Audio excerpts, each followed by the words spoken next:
केंद्रीय कृषि मंत्री शिवराज सिंह चौहान इन दिनों अपने संसदीय क्षेत्र में एक्टिव नजर आ रहे हैं, जहां उन्होंने 2 दिवसीय विकसित भारत संकल्प यात्रा अपने लोकसभा क्षेत्र के ग्राम लाड़कुई से शुरू की थी।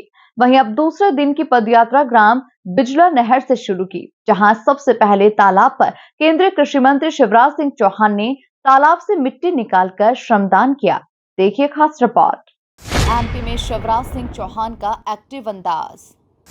भेरुंदा में पदयात्रा निकालकर दिखाया जोश।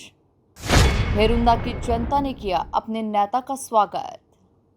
जोशीले अंदाज में हुआ मामा शिवराज का स्वागत। केंद्रीय कृषि मंत्री की विकसित भारत संकल्प यात्रा में हजारों की तादाद में लोग उनके साथ पैदल चले।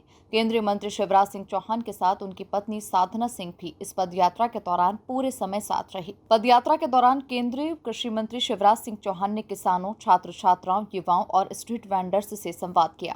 मुनाफा बढ़े, फायदा बढ़े, इसके लिए जरूरी है कि खेती की आधुनिक पद्धतियां वैज्ञानिकों ने शोध करके नए बीज बनाए हैं,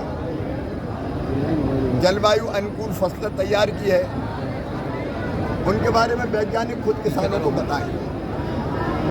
जलवायु के अनुरूप कौन सी फसल, कौन सी किस्म, कितना खाद, बीमारियों से बचाने के लिए क्या करें, ये कई चीज़ वैज्ञानिकों को पता है, लेकिन वो रहते हैं लैब में, किसान रहते हैं खेत में। दोनों को जोड़ा लैब टू लैंड, और इसलिए अब वैज्ञानिक जा रहे हैं किसानों के बीच और आधुनिक कृषि कैसे करें इसके बारे में जानकारी देंगे, उससे बहुत फायदा होगा। सर पूरे देश में चलेगा अनुकूल ये मतलब पूरे देश में 29 से लेकर 29 मई से 12 जून तक 2170 टीमें वैज्ञानिकों की जाएगी, जो किसानों के साथ संवाद करके पूरी जानकारी भी देगी और किसानों को आने वाली कठिनाई को समझेगी और वो समझ के उस पर क्या काम होना चाहिए, रिसर्च या शोध, उसका भी। केंद्रीय कृषि मंत्री शिवराज सिंह चौहान की विकसित भारत संकल्प यात्रा भेरुंदा नाके से एक पदयात्रा के रूप में भेरुंदा के सिहोर नाका, इंदौर रोड, दुर्गा मंदिर चौराहा, जेपी मार्केट होते हुए सीएम राइज स्कूल के सभा स्थल पर पहुंची। रास्ते भर सैकड़ों मंचों से क्षेत्र की जनता ने उन पर फूल बरसाए और उनका स्वागत सत्कार किया। अभिभूत जनता का जो प्यार और आशीर्वाद मिला विकसित भारत के लिए, विकसित क्षेत्र बनाने का, वो अद्भुत था।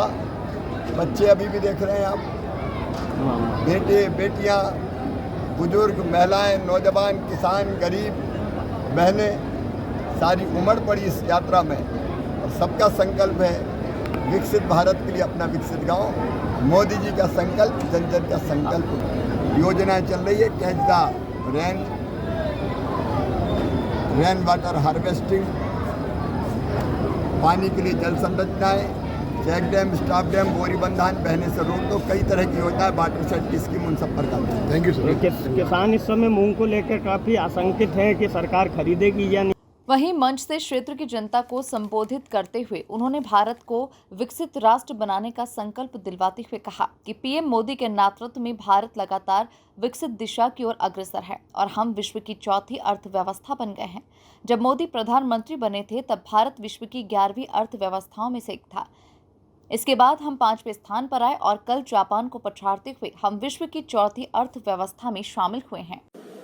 लेकिन देखो, ये भारत के लिए बहुत स्वर्णिम काल है। भेरुंदा और आसपास के बहनों और भाइयों, भारत जिसको कभी अंग्रेजों की गुलामी करनी पड़ी थी, भारत की जनता, आज हमने अर्थव्यवस्था के मामले में इंग्लैंड को तो बहुत पहले पीछा छोड़ दिया।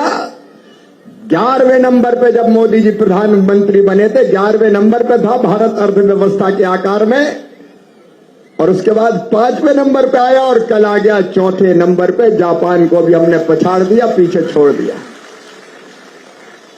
प्रधानमंत्री मोदी जी को बधाई मेरे क्षेत्र की जनता की ओर से। तेजी से हम आगे बढ़ रहे हैं, 4थे नंबर पे है, अब 3रे की बारी है। जल्दी जर्मनी को पछाड़ के 3रे पे भी आएंगे। और बेटा बेटियों, वो दिन भी आएगा जब भारत दुनिया में नंबर 1 होगा। अपना भारत, प्यारा भारत, विश्व गुरु भारत। दुनिया को ज्ञान का प्रकाश देने वाला भारत।